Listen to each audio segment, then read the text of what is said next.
Hola, hoy desarrollaré la teoría de conjuntos, que sirve como referencia directa para utilizar, por ejemplo, en el desarrollo de problemas de conjuntos, probabilidades, relaciones y funciones, lógica predicativa, etc. Así que este capítulo es clave. Tiene una vasta aplicación en una serie de situaciones de la matemática. Sean todos cordialmente bienvenidos, así que comenzamos. La palabra conjunto no se puede definir con precisión porque es un término antiquísimo y se presta a una serie de interpretaciones, solo se tiene una idea de ella. Se dice que conjunto es un grupo, colección, selección, etcétera, de elementos bien definidos. Si se dice que los elementos deben estar bien definidos, es porque luego se debe de conocer la naturaleza de ese conjunto y tener una idea de el número de elementos que tiene. Notación. Así como está, pues es notorio que todavía no es un conjunto. Si bien estos, que son los elementos, están separados por comas o puntos y comas, necesariamente deben estar encerrados con llaves. Ahora sí es un conjunto donde, vuelvo a repetir, estos son los elementos, pero es preciso también asignarle un nombre, que es una letra mayúscula cualquiera del abecedario. Y también se dice que este conjunto está determinado por extensión, porque se representa todos sus elementos. Y sobre todo cuando la cantidad de elementos es grande, hay otra opción. El mismo conjunto se puede determinar, en este caso por comprensión. ¿Y cuándo un conjunto está determinado por comprensión? Cuando se representa con una característica o propiedad para todos sus elementos.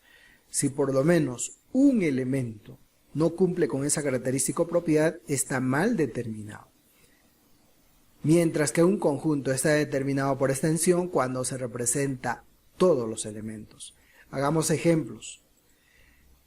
1 determina por extensión el siguiente conjunto, que es B. Fíjese que está determinado por comprensión. Tiene como elementos a x² menos 1. Esta es una relación tal que x pertenece al conjunto de los números enteros. X es mayor o igual que menos 2 y menor que 3. Bien, vamos a tener que tabular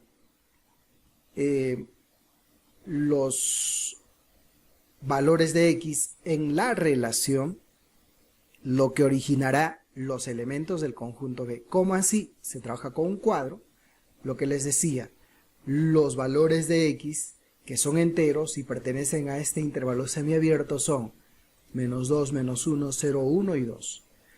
Cada uno de estos se reemplazan en la relación. Esta relación representa la forma general de los elementos del conjunto. Cuando x es menos 2, reemplace, resulta ser 3. Cuando x es menos 1, 0.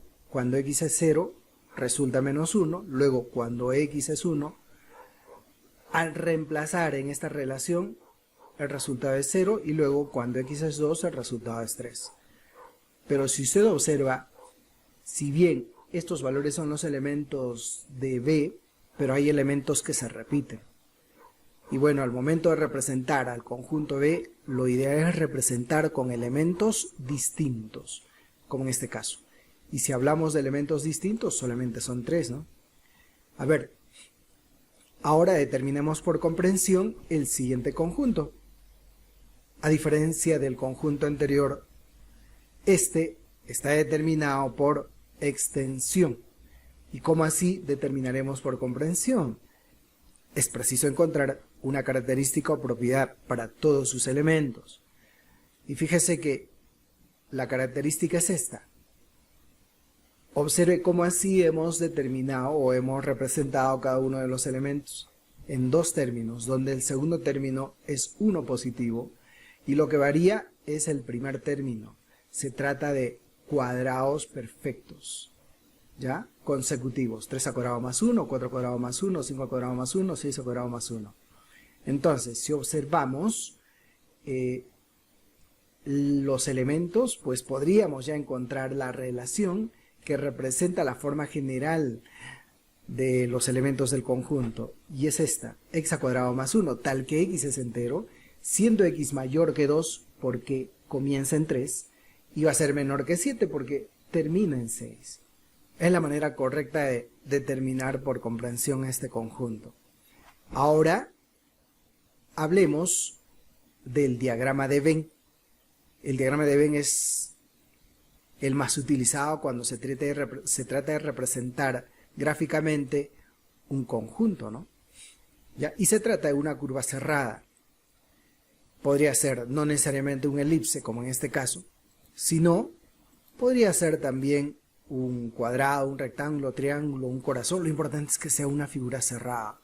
En el interior se colocan los elementos, estos son los puntos de ubicación de los elementos, y bueno, luego aquí se indica que son elementos del conjunto A. Y casi por instinto matemático se establece una relación biunívoca que es de elemento conjunto, y esa relación es de pertenencia.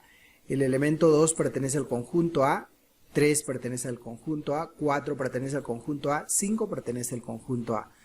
No olviden que es la relación de pertenencia, y esa relación de pertenencia es de elemento conjunto. Pero acabamos de marcar con una línea oblicua en esta tercera proposición sobre el símbolo de pertenencia. ¿Y por qué? Es que sin esta barra es una proposición falsa, porque el elemento 4 no pertenece al conjunto A. Para convertirla en verdadera se niega marcando así, con una línea oblicua sobre el símbolo. Y ahora se lee que el elemento 4 no pertenece al conjunto A. Ahora los 4 enunciados o las 4 proposiciones son verdaderas.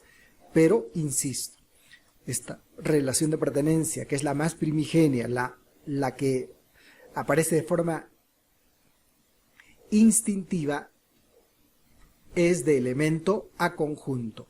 La primera componente es un elemento y la segunda un conjunto. ¿Ya?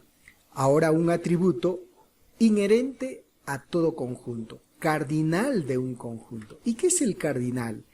Es el número de elementos distintos del conjunto.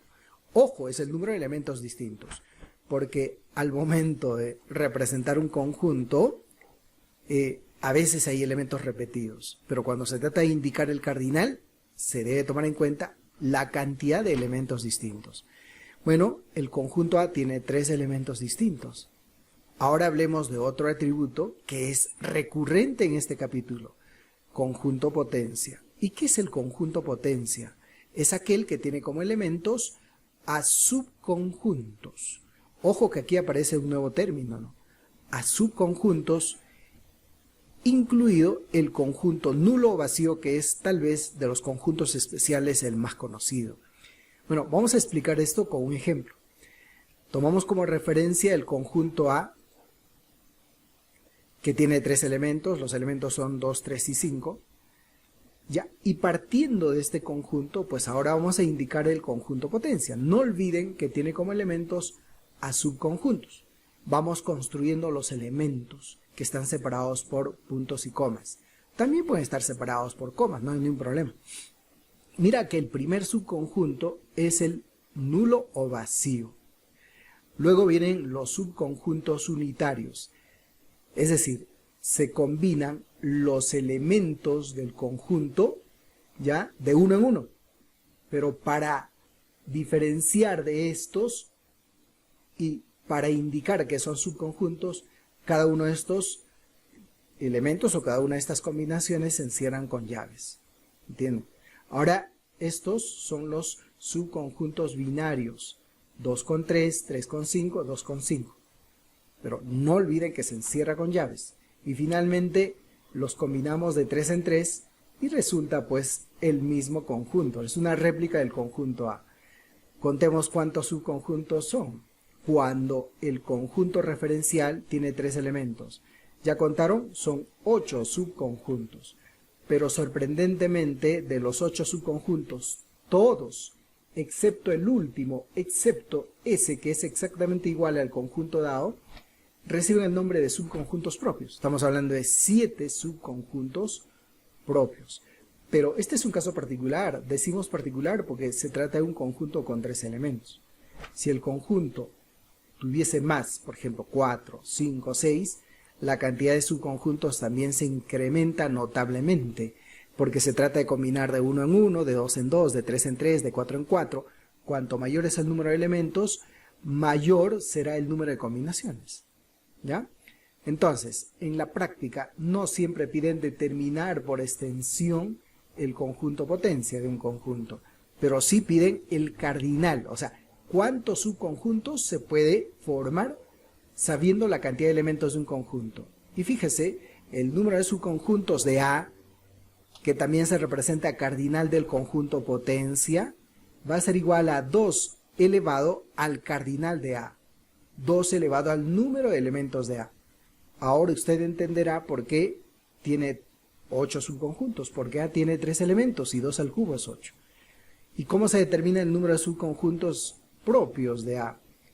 Bueno, la misma fórmula, solo que se le resta la unidad, porque el último subconjunto, ese que es exactamente igual al conjunto dado, es no propio. Es el único que no es propio, los demás sí son propios. Hagamos una pequeña aplicación. Este es un supuesto. Supongamos que un conjunto A tiene 7 elementos, como los días de la semana o los colores del arco iris.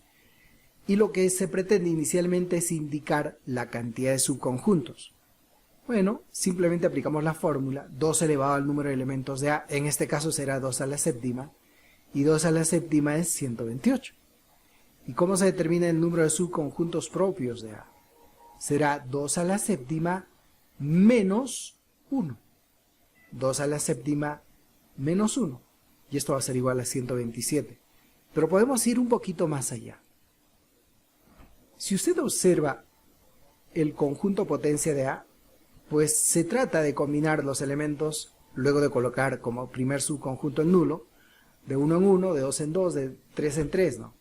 Pero entonces, cuando usted escucha decir número de subconjuntos binarios, es porque la idea es indicar cuántos subconjuntos con 2 elementos se puede formar, sabiendo que A tiene 7 elementos.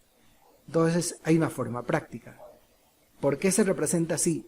Porque nos apoyamos al análisis combinatorio. Esta expresión se lee así: combinación de 7 elementos tomados de 2 en 2 o agrupados de 2 en 2. ¿Por qué? Porque son subconjuntos binarios. Y esto va a ser igual a, bueno, la forma práctica, cuando usted tiene combinaciones. Toda vez que el subíndice es 2, abajo se pone 1 por 2, y arriba 7 por 6. Si fuesen subconjuntos ternarios, sería combinación de 7 elementos agrupados de 3 en 3. Y con la forma práctica, abajo sería 1 por 2 por 3 y arriba 7 por 6 por 5. Pero así como está, esto es igual a 21. ¿Se entendió? Bueno, ahora entramos a una parte importante. Se trata de relaciones biunívocas notables, aunque la primera ya la conocemos, es la relación de pertenencia, que siempre es de elemento conjunto. Desde el principio estamos diciendo eso. Pero aparte hay otra relación notable que es de inclusión. Acá se lee un primer conjunto, está incluido en un segundo conjunto. En otras palabras, la relación de inclusión es de conjunto a conjunto, aunque hay otra opción. La relación de inclusión también es de subconjunto a conjunto. Pero alguien dirá, profesor, pero ¿y cómo así? ¿Qué diferencia hay entre un conjunto y un subconjunto? Acabamos de hablar del conjunto potencia, ¿no? Y ahí se dijo que se trata de combinar los elementos de un conjunto de 1 en 1, de 2 en 2, de 3 en 3, etc. Pero hay una diferencia marcada entre un elemento y un subconjunto. ¿Cuál es? Que los elementos, ya sea agrupados de 1 en 1, de 2 en 2, de 3 en 3, etc., están encerrados con llaves. Entonces, si un elemento más se encierra con llaves, deja de ser elemento o elementos y se convierte en subconjunto. Creo que queda claro eso.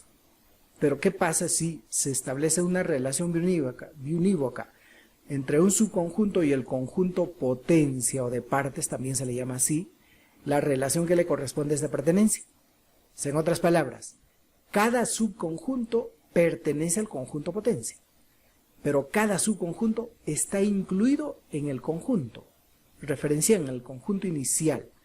Y algo que es vital, el conjunto nulo vacío, está incluido en cualquier conjunto. Sigamos trabajando con este conjunto cuyos elementos son 2, 3 y 5. Y a continuación, fíjese que tengo una serie de proposiciones, todas son relaciones biunívocas, ya de pertenencia e inclusión, pero tomando como referencia este conjunto A. Entonces, lo que se pretende es indicar la veracidad o falsedad. Algunas proposiciones son verdaderas y otras falsas. Pero si hacemos uso de nuestro análisis simple, sin considerar este aspecto importante, si se escucha decir, bueno, yo observo aquí 2, y me dicen que 2 está incluido en A, bueno, podría decirse que es verdadero, pero no es así. Esta primera proposición es falsa. ¿Y por qué es falsa?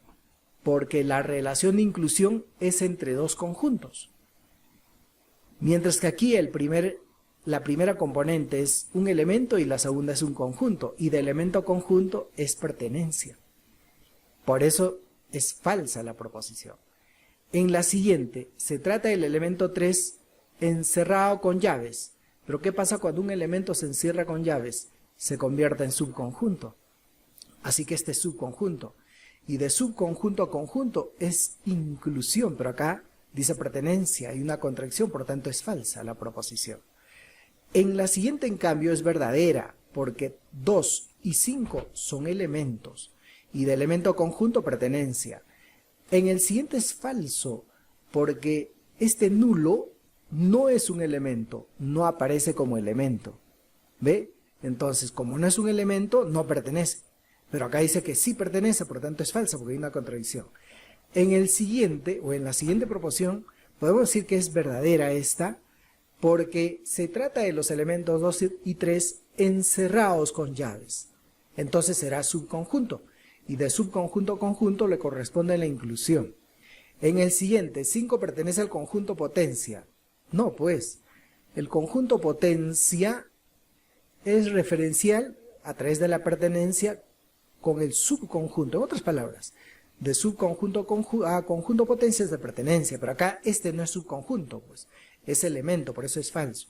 4 pertenece al conjunto A, falso porque no hay elemento 4. Nulo está incluido en el conjunto A, verdadero, porque por propiedad el conjunto nulo está incluido en cualquier conjunto. Ahora hablemos de la relación de dos conjuntos, porque en la práctica, sea cual fuese el conjunto, los conjuntos, estos pues no están aislados. O sea, un conjunto no está aislado de otro. En el mayor de los casos se interrelacionan. Y al interrelacionarse dos conjuntos, cabe la posibilidad que los dos sean comparables. ¿Y cuándo se dice que dos conjuntos son comparables? Cuando uno de los dos conjuntos está incluido en el otro. Uno de ellos está incluido en el otro. Pero para que un conjunto esté incluido en el otro, se supone que todos los elementos del primer conjunto deben estar o deben formar parte del segundo conjunto. ¿Ya? A ver, la representación gráfica es esta. Es el conjunto A y el conjunto A está incluido en el conjunto B. Pero para que el conjunto A esté incluido en el conjunto B, todos los elementos de A forman parte de B. Por ejemplo, conjunto A, vocales, conjunto B, letras del abecedario. Entonces, el conjunto de las vocales, que es el conjunto A, está incluido en el conjunto B, que es de las letras del abecedario. ¿Verdad? Entonces aquí se lee A está incluido en B. O también se puede leer así. A está contenido en B. O también se puede leer A está dentro de B. Y podemos encontrar pares de conjuntos comparables muchísimos. Por ejemplo, conjunto A de los números naturales, conjunto B de los números enteros, O conjunto A, algo más práctico, jaujinos. Conjunto B, peruanos. Es factible. Ahora, luego de decir que A y B son comparables, hablemos de los conjuntos disjuntos.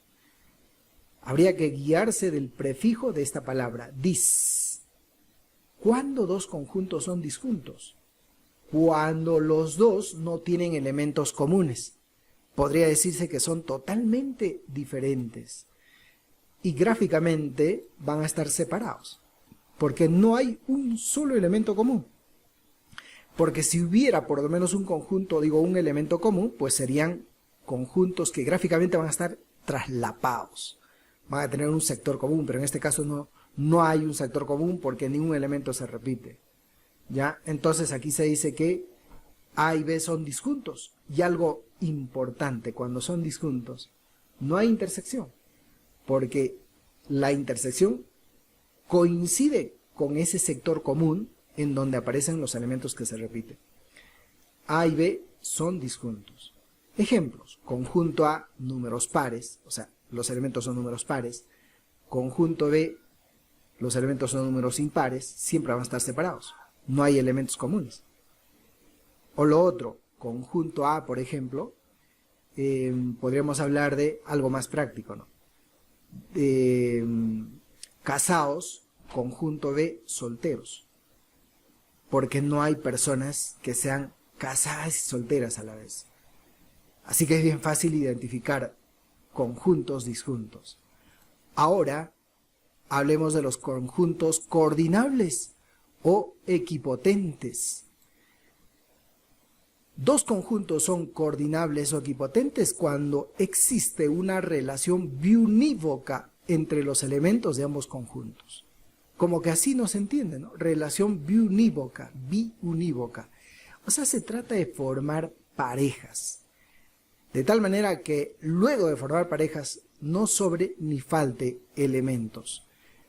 Bueno, vamos a hacer un ejemplo para que usted se dé cuenta. El conjunto A tiene como elementos a los enteros positivos, del 1 al 5. Y el conjunto B tiene como elementos a las vocales. Entonces yo voy a formar pareja. 1 con A, 2 con B, 1 con A, 2 con E, 3 con I, 4 con O, 5 con U. Hemos formado parejas, ¿ya? Pero no sobran ni falta parejas. Entonces de ahí podemos llegar a una conclusión. Si estamos hablando de conjuntos coordinables o equipotentes, es porque ambos conjuntos tienen el mismo número de elementos. O sea, tienen el mismo cardinal. El cardinal de A es igual al cardinal de B y ambos tienen como cardinal a 5, porque tienen 5 elementos. Y por ende, como consecuencia lógica, es que también van a tener el mismo número de subconjuntos. El mismo cardinal del conjunto potencia, 2 a la quinta, 32. Por eso se llama equipotentes, porque tienen el mismo número de subconjuntos. ¿Ya? Entonces, la premisa para hablar de coordinabilidad entre dos conjuntos es que ambos tengan el mismo cardinal.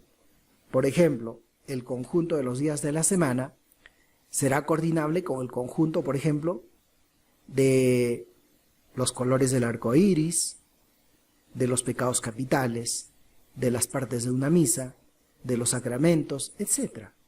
El conjunto de los días de los meses del año, el conjunto de los meses del año será coordinable, por ejemplo, con el conjunto de los apóstoles de Cristo, o el conjunto de los signos zodiacales, etc., ¿no? ¿Ya? Bien, ahora pasemos a este otro que se trata de conjuntos iguales, aunque no hay mucho que explicar aquí. Se supone que dos conjuntos son iguales cuando tienen exactamente los mismos elementos. En el mayor de los casos, un conjunto está determinado por extensión y ese mismo conjunto está determinado por comprensión. Bien, conjuntos especiales. ¿Y por qué se les llama especiales? Porque tiene interacción frecuente, aparece una serie de aplicaciones, y no solamente pues en la matemática, sino en el diario vivir, ¿no? ¿Verdad?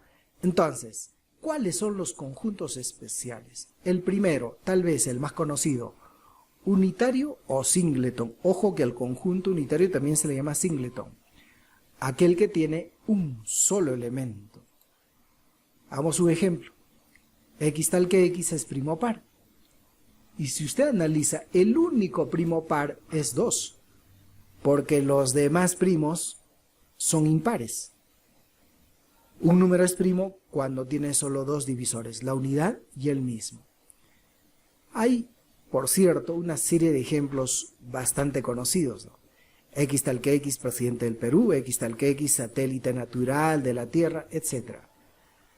Bueno, el cardinal de un conjunto unitario es 1, ¿no? Como su nombre indica. Hagamos un ejemplo más práctico, eso que aparece frecuentemente en los exámenes. A y m más n si t es singleton, o sea, es unitario. Mira que aquí hay una contradicción. Se sabe que singleton es aquel conjunto con un solo elemento, pero aquí es un conjunto con 3 elementos. Entonces, ¿cómo superar esa fuerte contradicción? Es que los 3 elementos sí o sí tienen que ser iguales, ¿no? Es la única forma. Los 3 elementos sí o sí tienen que ser iguales. Entonces, partiendo de ello, pues decimos que 3m más 2 tiene que ser 11. Por tanto, 3m es igual a 9, porque esto pasa a restar, y m es 3. 9 entre 3, 3. Ahora que conocemos m, reemplazamos aquí. 2n menos 3, porque m vale 3, también debe ser igual a 11. 2n es igual a 14, por tanto n es 7. Piden m más n, 3 más 7, 10. Bueno, ahora hablemos del conjunto nulo o vacío. Déjese llevar por este término nulo. Es aquel que carece de elementos. O sea, no tiene elementos, totalmente vacío. ¿Ya? Por ejemplo, conjunto de X tal que X es primo, además X es menor que 2. Bueno, se dan cuenta que no tiene elementos. Y mira que la otra manera de representar es esta, con la letra phi del alfabeto griego. ¿Ya? Además se dice que su cardinal es 0 porque no tiene elementos. ¿Ve? Pero hay también ejemplos clásicos, ¿no?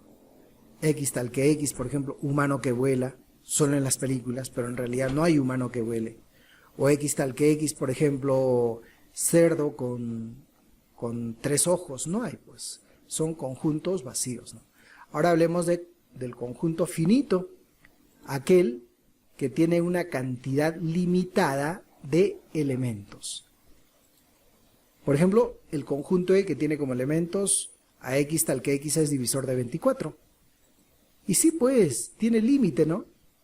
Divisor, aquel que divide exactamente, en este caso 24. 1, 2, 3, 4, 6, 8, 12 y 24. Tiene 8 divisores, pero lo importante es que tiene límite, se acaba. ¿Ya? El cardinal es 8. Entonces, si usted tiene un conjunto donde se conoce la cantidad de elementos, es decir, los elementos tienen límite, estamos hablando de un conjunto finito. Ahora, conjunto infinito, al revés, aquel que posee una cantidad ilimitada de elementos. Ilimitado, o sea, no tiene fin. Ejemplo, X tal que X es múltiplo de 5. Solamente hablemos de los naturales o de los enteros positivos. Mira, de los naturales. Múltiplos de 5, 0, 5, 10, 15, 20, 25, puntos suspensivos, aunque aquí también podemos considerar los enteros negativos, menos 5, menos 10, menos 15, puntos suspensivos. Sea cual fuese el caso, siempre va a ser pues un conjunto infinito porque no tiene límite, y al no tener límite, pues no se puede indicar con precisión cuál es su cardinal.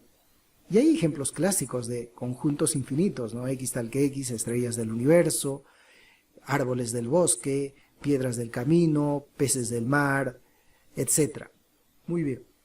Ahora hablemos del conjunto universal o referencial, aquel que contiene a uno o más conjuntos con características similares. Bien, conjunto U, deportistas de una institución. Ese es el conjunto universal o referencial.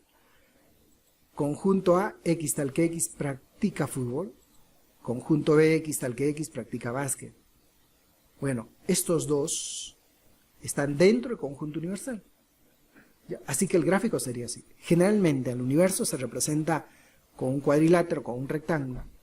Bueno, aquí hay un pequeño rectángulo donde se coloca U, que es el conjunto universal, y dentro de ese los dos conjuntos, A y B, tal que aparece con un sector común.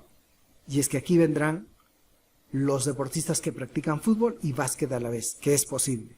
Y fuera vendrán los que no practican fútbol ni básquet, que también es posible, pero seguro practican algún otro deporte, ¿no? Operaciones de conjuntos.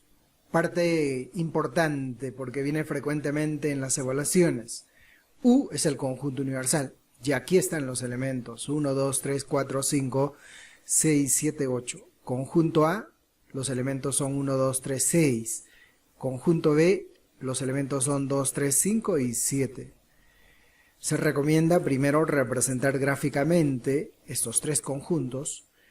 Al conjunto universal se le representa con un rectángulo y aquí se indica el nombre del conjunto, U, que también se le conoce como conjunto referencial.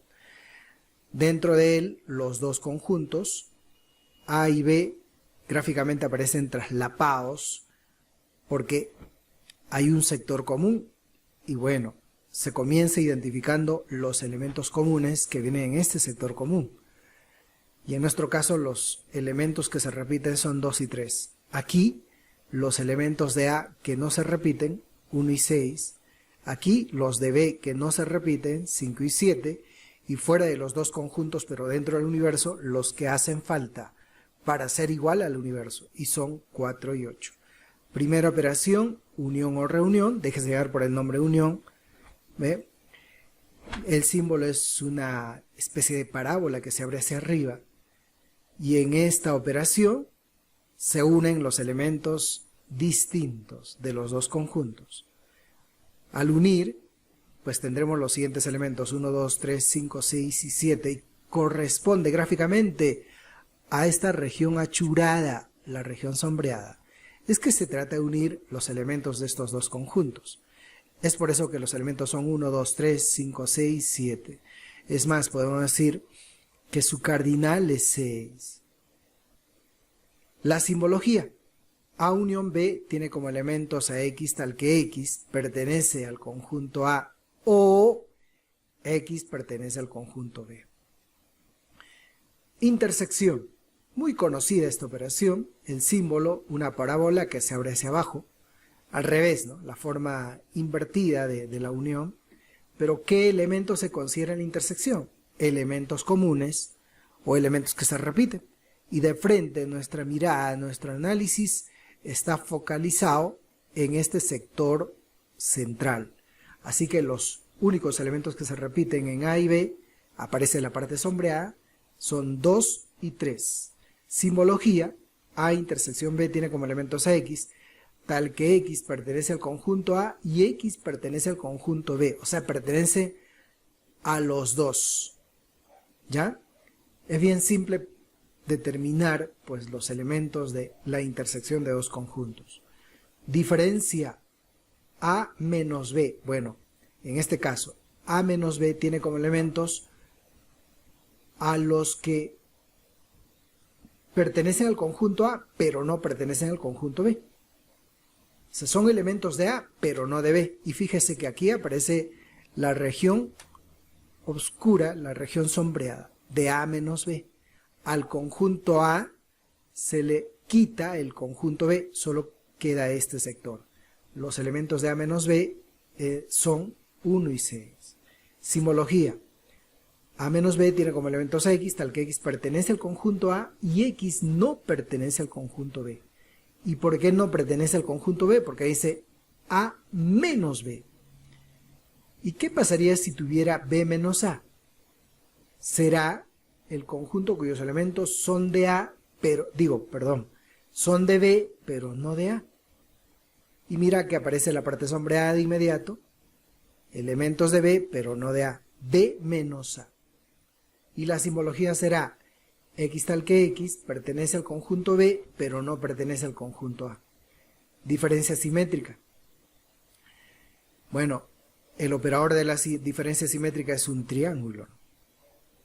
¿Pero qué elementos se consideran en la diferencia simétrica? Elementos de la unión, pero no de la intersección. O sea, usted tiene que considerar todos los elementos de la unión, pero no los elementos que aparecen en este sector común, pero no los elementos de la intersección. Bueno, algunos consideran que son los elementos extremos o de los sectores extremos, algunos dicen de las alitas, de los cachetes, en fin. Hay muchas maneras de recordar qué sector o sectores corresponden a la diferencia simétrica. En este caso los elementos son 1, 5, 6 y 7, tiene 4 elementos. Simbología, tiene como elementos esta diferencia simétrica a x tal que x pertenece a la unión y x no pertenece a la intersección. Pero hay otra manera también de representar la diferencia simétrica, considerando las dos operaciones anteriores. En realidad, A diferencia simétrica B, en este caso, cuando se trata de dos conjuntos traslapados, va a ser igual a A menos B unión B menos A. Pasemos a la siguiente operación. Y la siguiente, bueno, tenemos que seguir trabajando con este gráfico, con estos tres conjuntos. La siguiente operación es el complemento. Se representa así: A con un apóstrofe o simplemente A con un superíndice C, porque es el complemento del conjunto. Y bueno, ¿pero qué elementos se considera en el complemento? Lo que le falta al conjunto A para ser igual al universo. O como normalmente se dice, tiene como elementos a los del universo, pero no al conjunto A. ¿Ya? Entonces, es toda la parte sombreada, es notoria la parte que corresponde a al complemento de A. Mira que es igual a 4, 5, 7 y 8. El universo, pero menos el conjunto A. Es por eso que algunos, pues también consideran el complemento de la siguiente manera: el universo menos el conjunto A. El universo menos el conjunto A. Antes, la notación: el complemento de A tiene como elementos a x tal que x pertenece al universo y x no pertenece al conjunto A. ¿Y a qué será igual el complemento de B? Elementos del universo, pero no del conjunto B. O lo que le falta al conjunto B para ser igual al universo. Aquí tengo el conjunto B, lo que le falta está sombreado: 1, 4, 6 y 8. ¿Ya? También podemos indicar el complemento de la diferencia simétrica, de A menos B, de cualquier conjunto. Lo que le falta a ese conjunto para ser igual al universo. Propiedades. Las propiedades inicialmente están centradas precisamente en el complemento. ¿A qué ser igual? A unión complemento de A. Yo tengo aquí el conjunto A. Y abajo tengo el complemento de A. Una los dos conjuntos. Y usted se dará cuenta que es el universo. Además, la palabra complemento viene de completar. O sea, el complemento completa. Por eso dice lo que le falta. Entonces, si usted une un conjunto con su complemento, es porque ya completó todo y no le falta nada. Es el universo, pues. Y acá será igual a intersección el complemento de A. Y si usted analiza, entre A y su complemento, pues no hay ningún elemento que se repite. Por tanto, la intersección es el nulo. Acá será igual el complemento de la unión. ¿Qué le falta? Digo, del conjunto universal, perdón. ¿Qué le falta al conjunto universal para ser igual al universo? Nada. Por eso el complemento es el conjunto nulo vacío. Al revés, ya que ser igual el complemento del conjunto nulo vacío. Pues le falta de todo, ¿no? Ese es el universo. ¿A qué ser igual el complemento del complemento de A? Simplemente el conjunto A. Bueno, se le conoce como ley involutiva. Algunas leyes adicionales, leyes de Morgan, a qué ser igual el complemento de la unión, independientemente de este ejemplo. La unión se convierte en intersección, pero del complemento de A con el complemento de B. Caso inverso, complemento de A intersección B. Bueno, en la intersección se convierte en unión, del complemento de A con el complemento de B. Propiedades adicionales. Conmutativa, el orden de las operaciones no altera el resultado. De nuevo, el orden de los conjuntos no altera el resultado de la operación, pero no todas las operaciones son conmutativas. Se le da prioridad a la unión e intersección. A unión B es igual a B unión A. A intersección B es igual a B intersección A. Distributiva. Observe la propiedad distributiva. Bien parecido o bien parecida a la propiedad distributiva de la multiplicación. En este caso será la propiedad distributiva de A con respecto a la intersección de B y C. A afecta al conjunto B y afecta al conjunto C. Así que tendremos el siguiente resultado. A unión B intersección A unión C. El caso inverso. A afecta al conjunto B y al conjunto C de la unión. El resultado. A intersección B unión A intersección C. Luego viene la asociativa. Ahí está. Pero para aplicar la propiedad asociativa, las operaciones deben ser las mismas, ya que estamos hablando de la unión en los dos casos. Bueno, entonces se puede asociar, ¿no? En este caso, por ejemplo, estoy asociando los dos últimos conjuntos, pero puedo asociar los dos primeros. También hay una tercera posibilidad de asociar el primero con el tercero. Este también es un caso inverso, similar. Ahí está. De absorción. Ojo, A unión A intersección B. Mira que se repite el conjunto A. Aquí es unión y aquí intersección. Bueno, simplemente el conjunto A. Caso inverso, A intersección A, unión B. Simplemente el conjunto A. Del cardinal. Ojo, esto del cardinal es clave. ¿A qué es igual el cardinal de la unión? Va a ser igual al cardinal de A más el cardinal de B menos el cardinal de la intersección. Y aquí viene el cardinal de la unión de tres conjuntos. Cardinal de A más cardinal de B más cardinal de C menos el cardinal de la intersección menos el cardinal, bueno, de la intersección de A y B menos el cardinal de la intersección de B y C menos el cardinal de A intersección C y más el cardinal de A intersección B intersección C. Bueno, considere, ojo, esta propiedad es clave, aparece frecuentemente. Por ejemplo, cuando piden simplificar una expresión conjuntista, digo conjuntista porque aparece dos o más conjuntos enlazados, vinculados con operaciones. Entonces, A menos B va a ser igual al conjunto A intersección el complemento de B. Bueno, para terminar, habría que analizar estos casos particulares, cuando dos conjuntos son comparables, en este caso A está incluido en B, y cuando son disjuntos, ¿no? Cuando no tienen elementos comunes. ¿Qué pasa si operamos estos conjuntos? ¿A qué será igual A unión B cuando son comparables? Al conjunto mayor. ¿Y a qué será igual A intersección B cuando son comparables? Al conjunto menor, al conjunto pequeño. Ahora cuando son disjuntos, ¿a qué es igual A unión B? A la diferencia simétrica, porque la diferencia simétrica tiene como elementos a la unión, pero no la intersección. Lo cierto es que aquí no existe intersección, porque están separados. Dije no existe intersección, o sea, A intersección B es el nulo. Regresemos al caso anterior, ¿a qué es igual A menos B? Al conjunto pequeño se le quita el conjunto grande, así que no queda nada. ¿Y a qué será igual B menos A? A la corona, al conjunto B se le quita el conjunto A, queda la corona. Pero sorprendentemente la corona es igual a la diferencia simétrica. ¿Ya?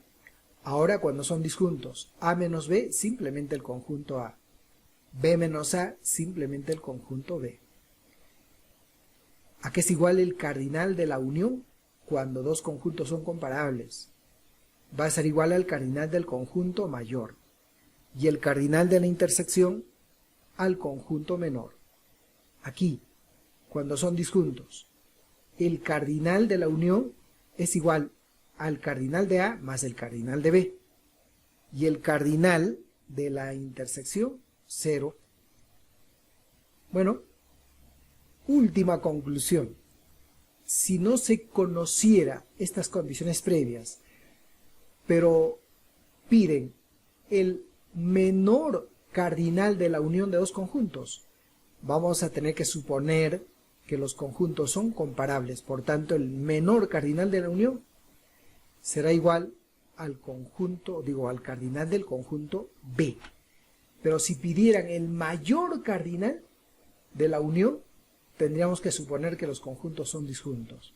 Por tanto, será igual al cardinal de A más el cardinal de B.